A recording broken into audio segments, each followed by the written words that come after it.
¿Qué tal? Buenas tardes, ¿cómo va? Bien, bien. Bueno, hablábamos recién también, a priori, del caso este con Carmen, mi compañera del programa, de lo bueno de tener un pronunciamiento tan rápido luego de la suspensión del primer caso, ¿no? Sí, totalmente. La verdad que, bueno, ha sido todo muy satisfactorio y, el veredicto del jurado popular terminó reflejando la acusación que había pronunciado el Ministerio Público Fiscal y, bueno, luego de que se dieron circunstancias muy particulares en este caso, que bueno, se las conocen y que generó que se tuviera que hacer este segundo juicio, que se desarrolló con total normalidad. La deliberación se hizo también con total normalidad y bueno, y el veredicto del jurado fue muy contundente. Bien, ahora la instancia que queda es establecer la pena, básicamente, los años que les van a dar. Exacto. ¿Eso es resorte de qué ámbito, entonces, ahora? Esto, bueno, luego de que salga ya la sentencia que tiene que dictar el juez, en la cual va a contener este veredicto que dictó el jurado, las partes ofrecerán eventualmente prueba para esa audiencia de determinación de la pena, que calculo que, bueno, va a ser a la brevedad, 2 o 3 semanas a lo sumo, en la que se va a determinar la pena para cada uno de los 5 hoy ya declarados culpables, a 4 de ellos, que son a Juan Carlos Monsalve, Enzo Monsalve, Maximiliano Zapata y Ana María Perales, les corresponde la pena de prisión perpetua en razón del delito, los delitos por los que han sido declarados culpables. Ujú. Y en el caso del señor Chanese ha sido declarado culpable como partícipe secundario de femicidio, por lo cual la pena a imponer va a estar contenida entre un mínimo de 10 a un máximo de 15 años. De 10 a 15 años de máximo sería, digamos, en el caso del Exactamente, que reciba la pena del mayor. señor Chanese. Claro, exactamente. Ok. Bueno, esto de instancias de apelación tiene, básicamente, también, por supuesto, ¿no? Sí, sí, sí. Luego de que se dicte la pena, bueno, allí se abrirán las instancias de impugnación para las defensas. Bien.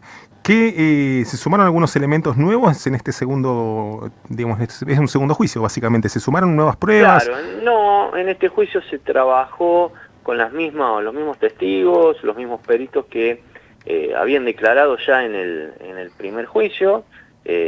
Bueno, por allí se profundizó, se hizo más hincapié en algunos aspectos, pero la evidencia, la prueba fue la misma. En el primer día del juicio hubo una declaración por parte del imputado Juan Carlos Monsalve, en donde intentaba mostrar como que el hecho era individual, de él solamente, para buscar, bueno, desligar al resto de los coimputados, y así también planteó una situación como que, bueno, que Agostina lo había atacado a él. Ujú.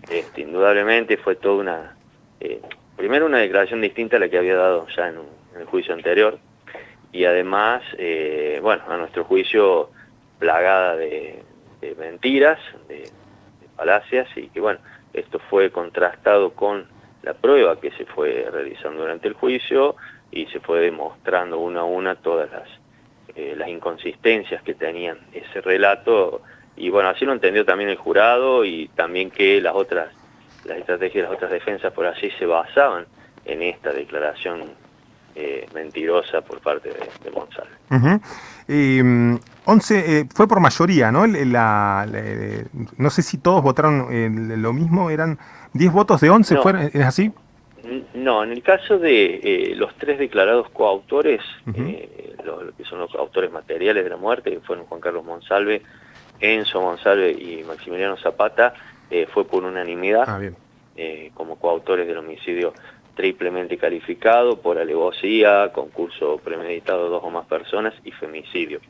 En el caso de la señora Ana Perales, fue declarada culpable como instigadora de este homicidio triplemente calificado, fueron 11 votos a 1, Ujú. y en el caso del señor Chanese, que fue declarado culpable como partícipe secundario de femicidio, por una mayoría de 8 votos. Ujú.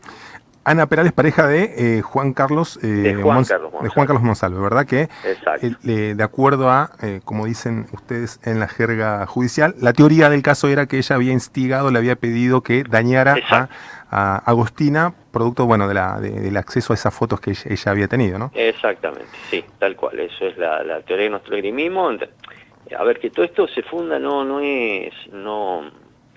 es que a la Fiscalía se le ocurre, claro, como, bueno, señalaron las defensas, sino esto es una película o una serie de Netflix que quieren poner que por esta situación, no, era la prueba la que nos estaba mostrando, que la razón era esa. Claro. Y que ella le había exigido esto, incluso tuvo una separación, hasta tanto él cumplió con esta prueba de amor que le había pedido, y que, bueno, en definitiva, como señaló un testigo que había escuchado a Chanese, que había dicho que, bueno, que Ana Perales la quería muerta a Agostina. Claro, claro.